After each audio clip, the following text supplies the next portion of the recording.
असलम हुनगुन। ये खादिमुल मुस्लिमीन जो ग्रुप है ये करीबन 20 साल से काम कर रही है। अनऑर्गेनाइज था, इस बार अभी ऑर्गेनाइज़ करके एक ऑफ़िस बना के अभी काम चल रहा है। मोटे मोटे तौर पर लेके ये जो भी सर्विसेज हम करते हैं, पासपोर्ट से एप्लीकेशन लेके, पासपोर्ट बनाने से लेके आखिर में हाजी को जो हज भवन बेंगलुरु में रवाना किया जाता है, उस सिलसिले में जो भी हाजियों की खिदमत रहती है वो उसको अंजाम देते हैं खादिमुल मुस्लिमीन। शामन इनामदार साहब हैं जो ये शुरू किए थे करीबन 20-22 साल पहले, और ये सिलसिला चलता आ रहा है ऐसा। तो ये ग्रुप है, करीबन 8-10 लोग हैं और ये सालों साल इसकी खिदमत करते हैं। बेसिकली ये फॉर्म भरा जाता है, ऑनलाइन है अभी सब कुछ, तो सब फॉर्म फ्री भरा जाता है। उसके अलावा जो भी उसके डॉक्यूमेंट्स रहते हैं ये हाजी को इसके मालूमात दी जाती है ऐसा, और उसका सारा इंतज़ाम किया जाता है, अपलोड किया जाता है। पेमेंट के लिए जो भी उसकी सहूलतें रहते हैं, लेकिन अब बैंक के थ्रू वगैरह, तो इसकी भी सहूलतें की जाती है हमारे ग्रुप के थ्रू से। इसके अलावा जब हाजियों को जब सिलेक्शन होता है तो ये जो सिलेक्टेड हाजी रहते हैं इनकी फुल फ्लैट ट्रेनिंग की जाती है। तो इसके मस्तूरात के लिए सेपरेट अरेंजमेंट किया जाता है, और ये करीबन 2 दिन का फ्री प्रोग्राम होता है तकिया में, ऐसा बड़े लार्ज स्केल पे होता है जिसमें ये हाजियों की मालूमात दी जाती है उलमा की तरफ से ऐसा, और एक्सपीरियंस सॉर्ट ऑफ हाजियों की तरफ से। तो ये म्यूचुअली शेयर किया जाता है एक्सपीरियंस वगैरह, तो इससे हाजियों को काफ़ी इससे सहूलतें और फ़ायदा होता है। इसके अलावा इस बार जो है जो भी चेंजेस आए हैं थोड़े बहुत, वो अभी हम बताने की कोशिश कर रहे हैं। जिस तरह से अभी डॉक्टर साहब ने बताया, जो एज ग्रुप है पहले जो था कोई भी जा सकता था, और रिजर्व कैटेगरी से 70+ के, अभी इस साल क्योंकि ये कोविड की वजह से कुछ चेंजेस आए हैं। अभी के जो हालात हैं इसमें हाजी जो है 18+ ईयर्स होना चाहिए और लेस देन 65 ईयर्स होना चाहिए एज ऑफ 7 नवंबर 2020। ओनली ये एलिजिबल होते हैं अप्लाई करने के लिए एज ऑफ नाउ। इसका एप्लीकेशन फॉर्म 300 रुपया है जो हज कमेटी ऑफ इंडिया को जाता है, वो नॉन रिफंडेबल फ़ीस होती है। ये फॉर्म भरने के बाद कुरंदाजी होगी। इस बार थोड़ा सा कोटा के अंदर थोड़ा सा कमी आई है। हर साल जो है हाजियों को, हर कंट्री को, इंडिया को करीबन 1.25 लाख से 1.5 लाख वीज़ा मिलते थे, लेकिन इस बार बताया गया है कि नॉट मोर देन 50,000 वीज़ा मिले जाएंगे, तो इसमें कटौती आएगी ऐसा। तो वो हिसाब से फिर जो स्टेट्स को है based on the Muslim population, ये 50,000 पहले तो ऑलमोस्ट 15,000 जो है 2025 पर ये प्राइवेट टूर ऑपरेटर्स को दिया जाता है। हज कमेटी को करीबन 35,000 रखा जाएगा, जो हर स्टेट को based on the Muslim population इसको डिस्ट्रीब्यूट किया जाएगा। इसके अलावा ये कोरोना की वजह से थोड़ा सा ये प्राइस के अंदर इजाफा किया गया है, लार्जली बिकॉज पहले जो थे, अभी समझो हाजियों को 4 स्क्वायर मीटर जगह मिलती थी वहाँ पर मक्का मदीना में, अब 9 स्क्वायर मीटर दिया जाएगा पर हाजी, बिकॉज ऑफ विच ये इसकी जो प्राइस है ये बढ़ गया है। क्योंकि रिहाइश जो थी, समझो एक बिल्डिंग में 200 हाजी रहते थे वहाँ पर, अब करीबन 80 हाजी रहेंगे, तो जो उसका जो प्राइस है ये डिस्ट्रीब्यूट किया जाएगा। इसकी वजह से 80 हाजियों में, तो ये प्राइस डिस्ट्रीब्यूट होने की वजह से प्राइस तेरा बढ़ जाएगा। इसके अलावा अभी सऊदी गवर्नमेंट ने उनका वैट जो है, जो 5% था, अब उन्होंने 15% किया है। इस वजह से कॉस्ट बढ़ गया है। पहले हज का जो वीज़ा था फ्री था, अब सऊदी गवर्नमेंट 300 रियाल्स लेती है वीज़ा के लिए, इस वजह से भी कॉस्ट थोड़ा सा बढ़ गया है। ये कोविड सिचुएशन की वजह से करीबन 3 to 4 कोविड टेस्ट किए जाएंगे। हज भवन में पहले किया जाएगा, जब वहाँ पहुँचेंगे आप तो वहाँ पर किया जाएगा, फिर उसके बाद में आप आने के बाद भी किया जाएगा। तो इसकी जो कॉस्ट होगी ये सब इंक्लूड किया जाएगा, तो इसके लिए जो कॉस्ट जो है, टोटल कॉस्ट थोड़ा सा ब्लोटअप हो जाएगा। एक स्टैंडर्डाइज बैगेज भी दी जाएगी इस बार हाजियों के लिए ऐसा, तो ओवरऑल थोड़ा कॉस्ट बढ़ जाएगा। और ऑल्सो ट्रांसपोर्ट जो था पहले, जो उधर जो मक्का मदीना में जो ट्रांसपोर्ट थे, करीबन एक बस में 40-45 लोग बैठते थे, अभी करीबन 20 लोग बैठेंगे, तो जो कॉस्ट आता है वो सब सारा डिस्ट्रीब्यूट किया जाएगा, तो थोड़ा सा कॉस्ट इसमें बढ़ जाएगा। कितना हुआ? करीबन 3,75,000 बताया गया है अभी, वहाँ से अपवर्ड रेंज रहेगा। और पहले जो था अजीज़िया और ग्रीन, ये 2 तरह के कैटेगरी रहते थे, इस बार नहीं रिया जाएगा। एक सिंगल कैटेगरी रहेगी अजीज़िया बोल के, या लाइक अजीज़िया, लेकिन अगर ग्रीन वगैरह नहीं रहेंगे ऐसा बताया गया है हमको। तो अजीज़िया में एकोमोडेट किया जाएगा सभी हाजियों को। और जो एम्बार्केशन पॉइंट भी थे, जो पहले इंडिया से 21 एम्बार्केशन पॉइंट्स थे जाने के लिए एयरपोर्ट्स, अभी उसको सिर्फ 10 किए गए हैं ऐसा, क्योंकि अभी तादाद हाजियों की कम होगी तो ये कम किया गया है ऐसा। तो हमारे तो कर्नाटक के लिए तो नो प्रॉब्लम, क्योंकि बेंगलुरु रहेगा ऐसा, लेकिन बॉम्बे में जो पहले महाराष्ट्र में जैसा था, अहमदाबाद में था, नागपुर में था, ये सब अभी चला गया है, अभी ओनली मुंबई रह गया है ऐसा। तो एम्बार्केशन पॉइंट में थोड़ा चेंजेस है ऐसा। तो मोटे मोटे तौर पर ये थोड़े से चेंजेस हैं बिकॉज ऑफ कोरोना।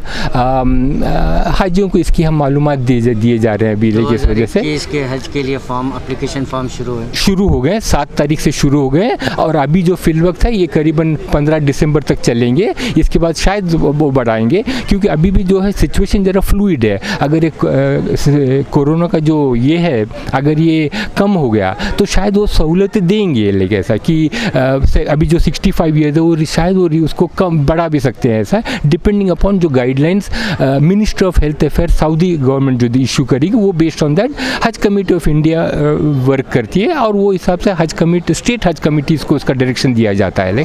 हम उन स्टेट हज कमेटी, कर्नाटक हज कमेटी से लैस करते हैं for all the sort of required मालूमात वगैरह जो है, ताकि हाजियों को एक सिंगल अम्ब्रेला में उनको सब मालूमात मिल सके ऐसा, इन टर्म्स ऑफ जो भी रूल्स रेगुलेशंस हैं, जो चेंजेस आए हैं ऐसा, हम कोशिश कर रहे हैं लेकिन उसको इम्पार्ट कर लें।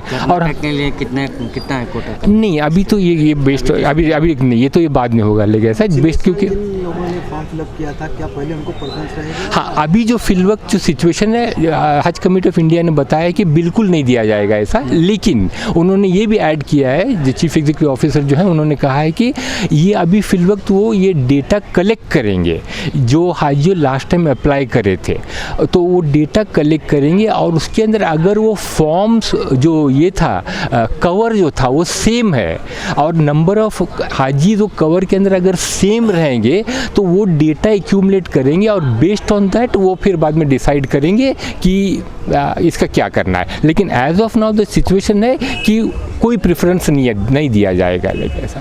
तो ये चेंजेस है, और बाद में थोड़ा सा कुछ जो रिटर्न्स भी फाइल करना है इनकम टैक्स के हाजियों को आने के बाद में, तो इसके बारे में भी जो हज मिनिस्ट्री है वो लाइस कर रही है फाइनेंस मिनिस्ट्री के साथ में, उन्होंने उसको ये भी किया है, एप्लीकेशन वगैरह दिया है, वो रिस्पॉन्स भी आया है कि उसको ये रियायत देने के लिए ऐसा, तो ये बात चल रही है, लेकिन ऐसा हमें बताया गया है ऐसा। इनकम टैक्स का रिटर्न फॉर्म्स करने की जब बात कर रहे हैं जी, चंद हाजी रहते हैं जो अपनी पूंजी जमा करके जाते हैं, वो किस तरह से करते हैं? नहीं, तो वो रिटर्न फाइल करने के लिए कुछ नहीं, एक चार्टर्ड अकाउंट नहीं चार्टर्ड अकाउंट को बोले तो बता देंगे, अगर इसकी कुछ हेल्प चाहिए तो हम भी हेल्प करेंगे ऐसा। नहीं होती है, नहीं, तो वो भर देना है कुछ, there is no income tax to be paid, but then you have to file a return, लेकिन ऐसा, लेकिन तो that should not be a problem, लेकिन ऐसा, लेकिन तो ऐसे नहीं कि उनको इनकम टैक्स देना है, ऐसे नहीं, वो रिटर्न्स फाइल करना है ऐसा, और वो भी वो करना नहीं करना, और वो उसकी रियायत दी जाएगी। इसकी हाई लेवल पे बात चल रही है फाइनेंस मिनिस्ट्री के साथ में, हज कमेटी ऑफ इंडिया की, तो मिनिस्ट्री ऑफ हज अफेयर्स की,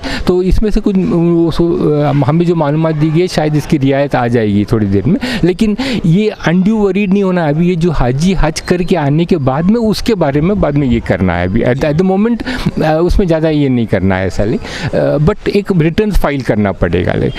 तो अभी और एक चेंज है कि जो पहले जो हज एक कवर के अंदर 4 थे, अभी नॉट मोर देन 3 से ज़्यादा एक कवर में नहीं रहेंगे, क्योंकि कोटा भी कम है ऐसा। अभी उसका final based on the guidelines जो आएगी सऊदी गवर्नमेंट से, वो हिसाब से इसके बारे में फाइनल डिसीजन लिया जाएगा। अगर कोरोना की हालत अगर कम हो गई, वैक्सीन वगैरह आ गया कुछ नहीं, तो शायद वो हमें ज़्यादा सा वीज़ा कोटा मिल जाएगा। तो ये जो रियायत अभी जो रेस्ट्रिक्शन है 18 के नीचे और ओवर 65 नॉट ऑन, शायद उसमें ये की जाएगी। हो सकता है कि वो जो पहले के जो हाजी जो रिजर्व के ये थे सिलेक्टेड हाजी, उनका भी कुछ सोचा जाएगा ऐसा, लेकिन इसके बारे में अभी सिचुएशन बहुत फ्लूइड है, क्योंकि बोल नहीं सकते, सिचुएशन वर्स भी हो सकती है ऐसा। लेकिन अभी हज कमेटी ऑफ कर्नाटक उनको गाइडलाइन ऐसी दी गई कि पहले जब हाजी जाएगा तो उसको पहले क्वारंटाइन करेंगे ऐसा, लेकिन ओके मक्का जाएगा मदीना जहाँ भी जाएंगे उनको एज ऑफ सिचुएशन आज के हिसाब से उसको 3 to 7 डेज क्वारंटाइन करेंगे। तो थोड़े से चेंजेस हैं, जैसे पहले हाजी यहाँ से एहराम पहन के जाता था, अभी ऐसे नहीं होगा शायद, बिकॉज वो आप जाने को तो आप क्वारंटाइन क्वारंटाइन हो जाएंगे लेके ऐसा, तो आप उम्रा नहीं कर सकते हैं ऐसा।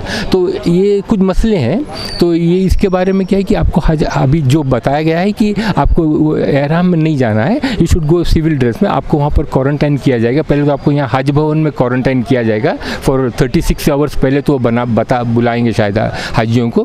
फिर वहाँ पहुँचने के बाद या तो मक्का या मदीना जहाँ भी जाएंगे आप, वहाँ पर क्वारंटाइन किया जाएगा। फिर आदमी जब आपको जब हो जाएगा 3 to 7 डेज होएगा, देन आप फिर एहराम पहन के उम्रा के करना है ऐसा। लोग आपसे संपर्क करना चाहें तो हाँ मोबाइल पर कांटेक्ट कर सकते हैं। हाँ जी हाँ, वो एक आगे मिलना नहीं वो पैम्पलेट दिया गया, उसमें कॉन्टैक्ट नंबर दिया गया है, सर मोबाइल नंबर हाँ सब उसके ऊपर है एक बता पैम्पलेट। दीजिए। हाँ नहीं एड्रेस तो इधर दिया गया है, पीछे लिखा गया है दरबार गली, हाँ बोलिए एड्रेस।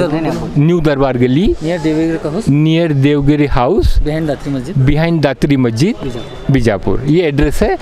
हाँ और ये शामन इनामदार, इनको कांटेक्ट कर सकते हैं आप, वो यहाँ पर बेस्ड रहते हैं, तो वो आपको मालूमात देंगे। 8618 900 965। शुक्रिया। अच्छा थैंक यू।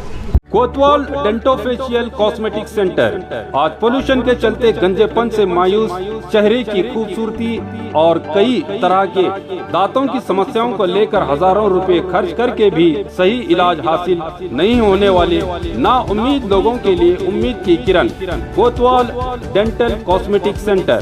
आप एक बार यहाँ विजिट करके माहिर स्पेशलिस्ट और तजुर्बाकार national awardee doctor Imtiaz Ahmed, doctor SM Kazi, doctor Hina Imtiaz से अपने डेंटल, स्किन और हेयर से जुड़े प्रॉब्लम्स को दूर करके जिंदगी को हसीन बना सकते हैं। इनका पता Roshan complex opposite BSNL office, MG road, Bijapur.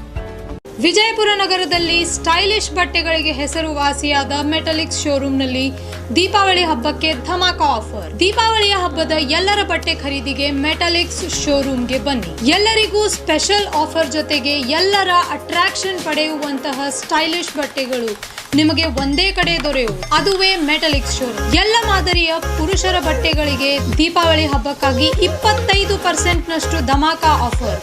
ಇಲ್ಲಿ ನವೀನ ಮಾದರಿಯ shirt, T shirt, jeans pant, formal shirt, stylish kurta, ಇನ್ನು ಹಲವಾರು ನ್ಯೂ ಟ್ರೆಂಡ್ ಬಟ್ಟೆಗಳಿಗೆ 25% ರಷ್ಟು ಧಮಾಕ ಆಫರ್. ಇನ್ನು ಮುದ್ದು ಮಕ್ಕಳ ಮನಸೂರೆಗೊಳ್ಳುವಂತಹ ಹಾಗೂ ಸುಂದರ ಮಹಿಳೆಯರ ಅಂದ ಹೆಚ್ಚಿಸುವ ಬಟ್ಟೆಗಳ ಮೇಲೆ 50% ರಷ್ಟು ಧಮಾಕ ಆಫರ್ ಇದೆ. ಇನ್ನು ಮೆಟಲಿಕ್ಸ್ ನಲ್ಲಿ ಮಹಿಳೆಯರಿಗಾಗಿ churidar, Anarkali, Indian kurta, western kurta, fashionable tops, jeans ಈ ಎಲ್ಲ ಬಟ್ಟೆಗಳ ಮೇಲೆ 50% ರಷ್ಟು ಆಫರ್. ಈ ಆಫರ್ಗಳು ಸೀಮಿತ ಅವಧಿಯವರೆಗೆ ಲಭ್ಯವಿದ್ದು ಈ ಆಫರ್ನ ಪ್ರಯೋಜನವನ್ನು ಪಡೆದುಕೊಳ್ಳಲು ಕೂಡಲೇ ಭೇಟಿ ನೀಡಿ ಮೆಟಲಿಕ್ಸ್ ಶೋರೂಮ್ಗೆ. ಹೆಚ್ಚಿನ ಮಾಹಿತಿಗಾಗಿ ಸಂಪರ್ಕಿಸಿ 9916068382. ಸ್ಥಳ Metaliks stylish wear men's, women's ಹಾಗೂ ಕಿಡ್ಸ್, BLD ರಸ್ತೆ, SS ಕಾಂಪ್ಲೆಕ್ಸ್ ಎದುರಿಗಿನ ಅಕ್ಕ ಮಹಾದೇವಿಯ ಕ್ರಾಸ್ ರಸ್ತೆಯ ಗಂಜ್ ಪಕ್ಕದಲ್ಲಿ, ವಿಜಯಪುರ.